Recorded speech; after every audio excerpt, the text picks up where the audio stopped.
It's 10 songs, one original, 9 old classic Tito Puente songs. I got to the vaults where my father had about 10,000 arrangements, and I cherry-picked a 9 of them, real up-tempo mambo classic Tito Puente tunes from the 1950s all the way to the 80s.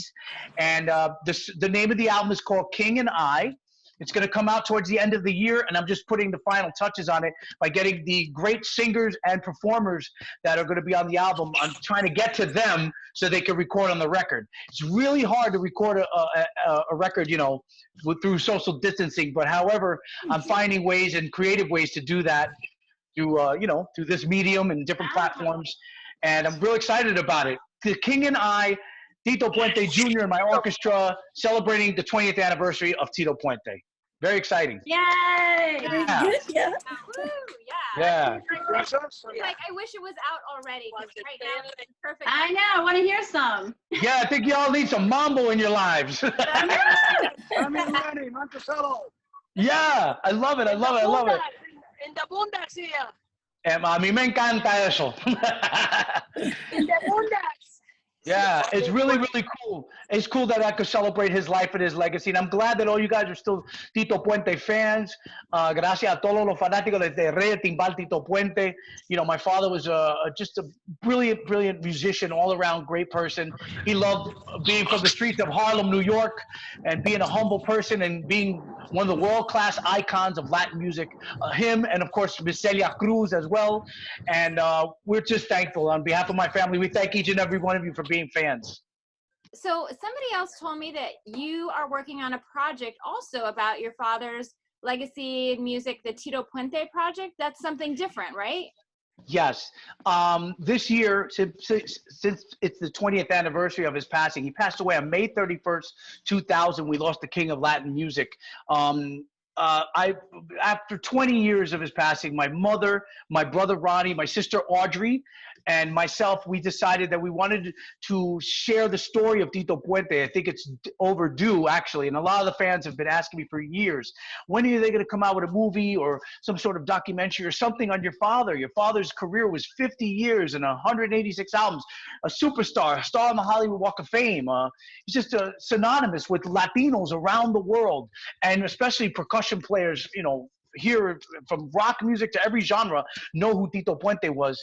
And so this year we announced on May 31st, on the date of his passing, we are finally going to do a docu-series on the life and legacy of my late father, an actually documentary series. We couldn't do just a movie or a documentary for 90 minutes because Tito Puente's career was so vast and long, and it started from the humble beginnings of Spanish Harlem in 1923 when he was born, all the way till his passing in 2000. It's a massive undertaking, but we're encouraging everybody to come along with us and see this project, this whole documentary come to life. You're going to get exclusive footage from my family of private home videos of who Tito Puente was. And this is great. This is for all ages, young and old. The new generation might not have heard of Rey Tibal. A kid that was born when my dad passed away is now 20 years old. He probably never heard of Tito Puente. He just knows him as the white-haired guy that was on The Simpsons or something. Right. So this docu-series is going to teach everybody where mambo music comes from and the whole Afro-Cuban vibe of my father's spirit and how he brought New York mambo and salsa and music together with the dancing that's going to be involved in it. And we're working with Mr. Edward James Olmos on this project.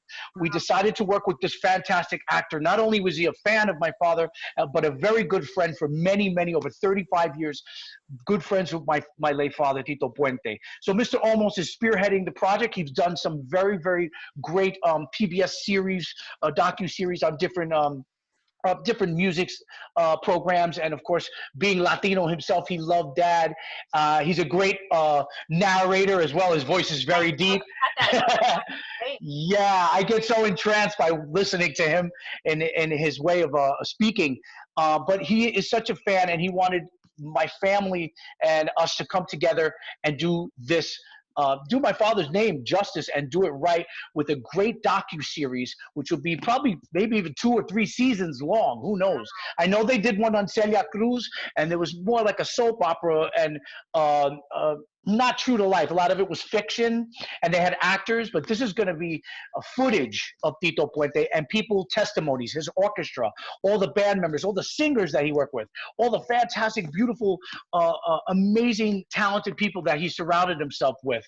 Carlos Santana, of course, Sheila E. We're going to get everybody and anybody who is a fan of Tito Puente that worked with my father to be in this docuseries, and we're looking forward to it. This will be coming out in 2021. We are in the beginning stages of it simply because of the COVID-19 right now. We're just trying to get it all together, but we can now, shoot split footage, and I got to get to my mom's house to get the real nitty gritty of the footage. My father at Christmas and just home video of Tito Puente.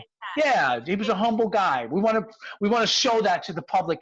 A lot of people just see Tito Puente as that great musician, and he could take a stadium on their feet and play his music, and it was so infectious, Afro-Cuban music to what he did, and synonymous that everybody looked up to him, especially in the percussion world. But I want to show my father in a different light, where he was just dear old dad sitting at home, and I got video of throwing cake at him and all kinds of stuff, and it'd be great for the fans to see that. So that'll be coming out 2021, and then hopefully we cross our fingers after that 2022, a full-length biopic on the life of Tito Puente. No, I won't be playing him. Everybody says I look like my father.